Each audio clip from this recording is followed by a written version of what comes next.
E aí, galera, beleza?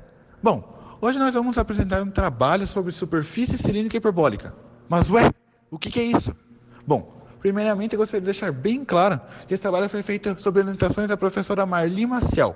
Joinha, galera? Então vamos lá. Para a gente começar a entender o que se passa numa superfície cilíndrica hiperbólica, é preciso ter base de três coisas, sendo elas a hipérbole, a superfície quádrica e a superfície cilíndrica. Bom, vamos começar com a hipérbole. Primeiro, vamos para a definição de hipérbole. Considerando num plano dois pontos distintos, que vão ser chamados de focos, hipérbole é o lugar geométrico dos pontos do plano, cuja diferença das distâncias a dois pontos fixos desse plano é constante.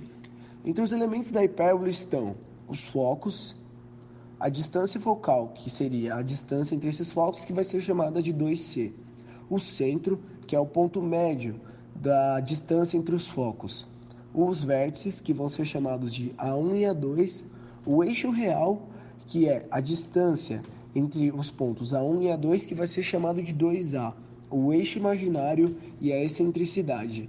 Bem, dependendo de como vai se apresentar a hipérbole, teremos quatro tipos de equações diferentes.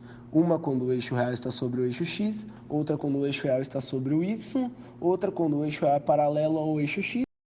Já que tratamos do assunto de hipérbole, vamos entrar em superfícies quádricas. E você pode estar se perguntando, o que são superfícies quádricas? Bem, são superfícies dadas pelas equações de segundo grau a três variáveis, x, y e z. Lembrando que cada quádrica tem sua equação padrão, que é determinado por seus traços e suas seções. E você pode estar se perguntando novamente, o que são traços e seções? Bem, traços de uma superfície são curvas de interseção da superfície com os planos coordenados. Por exemplo, o traço de YZ da superfície aparece igualando x a zero na equação. Da mesma forma que o traço de XZ aparece igualando y a zero. E o traço de XY aparece igualando z a zero na equação.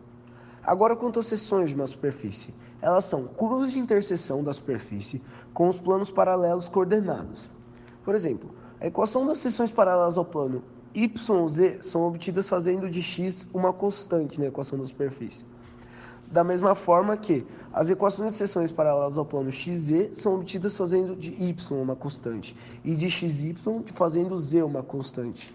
Nas quádricas centrais, a equação padrão delas acaba sendo x ao quadrado sobre a ao quadrado mais y ao quadrado sobre b ao quadrado mais e ao quadrado sobre c ao quadrado igual a 1.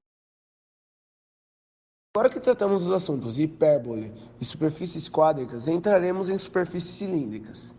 Bem, considerando uma curva plana C em um plano e uma reta fixa não contida nesse plano, a superfície cilíndrica é a superfície gerada por uma reta móvel, que será chamada de geratriz, paralela à reta fixa, e que usa de apoio a curva plana C, que será chamada de diretriz.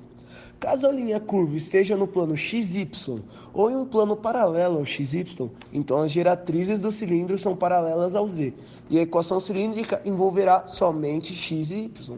E a partir desses conhecimentos, adentraremos agora na superfície cilíndrica hiperbólica.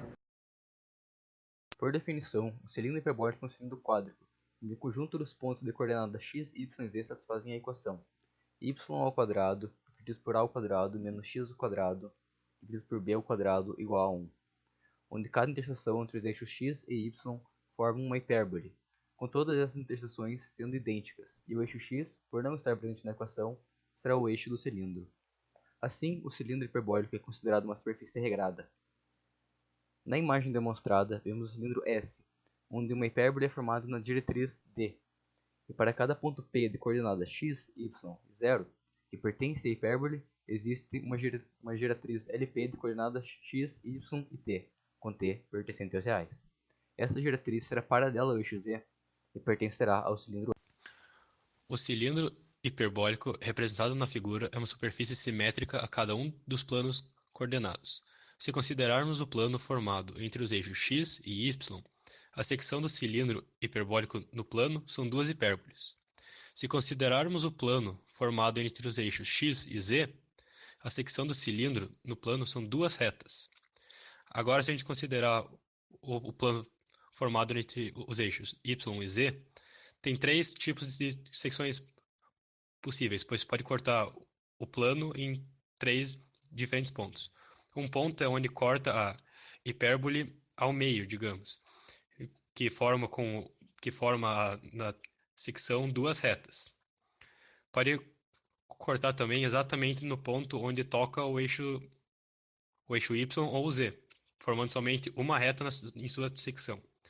Ou pode não tocar em nenhum ponto, nem de Y nem de Z, formando assim o conjunto vazio.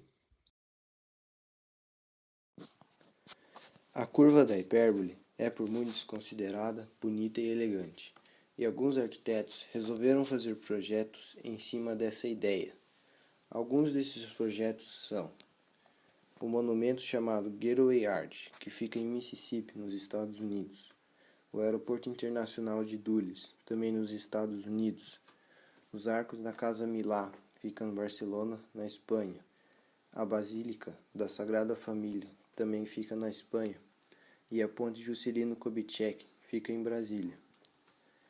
A hipérbole também é usada em designs de móveis, como cadeiras e mesas.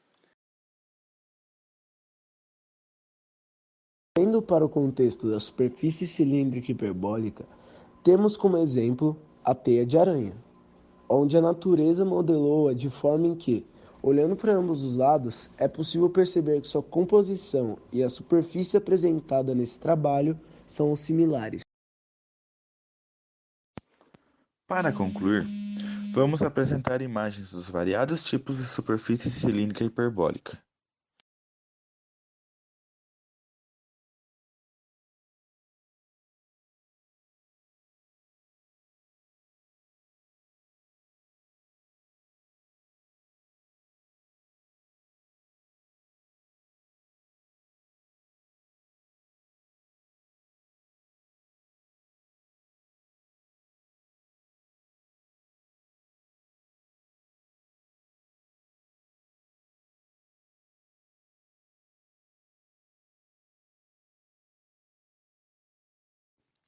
E assim, o nosso grupo espera ter auxiliado a turma a aumentar seus conhecimentos sobre superfície cilíndrica hiperbólica.